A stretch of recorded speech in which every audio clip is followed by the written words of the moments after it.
Zee Marathi वाहिनीवर 30 जूनपासून सुरू झालेली कमळी ही मालिका प्रेक्षकांच्या चांगलीच पसंतीस पडली आहे. ही मालिका TRPच्या शर्यतीत कायम टिकून आहे. झी मराठीच्या मालिकांपैकी कमळी ही मालिका झी मराठीची नंबर 1 मालिका बनली आहे. मात्र कमळी या मालिकेमुळे एकेकाळी नंबर 1 वरती असणारी पारू ही मालिका आता धोक्यात आली आहे. कमळी या मालिकेमुळे प्रेक्षकांनी पारू या मालिकेकडे दुर्लक्ष केलं आहे. कमळी आणि पारू या मालिकांच्या कथानकातील बरंचसं साम्य दिसून येत आहे. कमळी ही गावाकडची मुलगी, पारू सुद्धा गावाकडची मुलगी, दोघींचा कॉस्ट्यूमही सेम. त्यामुळे प्रेक्षकांनी नवीन आलेल्या कमळी या मालिकेला जास्त पसंती दर्शवली. पारू ही मालिका जुनी झाली असून तिची कथा देखील रटाळ झाली आहे असं प्रेक्षकांचं मत आहे.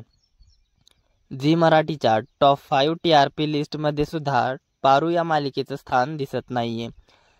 त्यामुळे पारू ही मालिका प्रेक्षकांना जास्त आवडत नाहीये असं समजून येतंय. तुम्ही TRP लिस्ट पाहू शकता. पारू या मालिकेकडे प्रेक्षकांनी का पाठ फिरवली असेल हे आम्हाला कमेंटमध्ये सांगायला विसरू नका.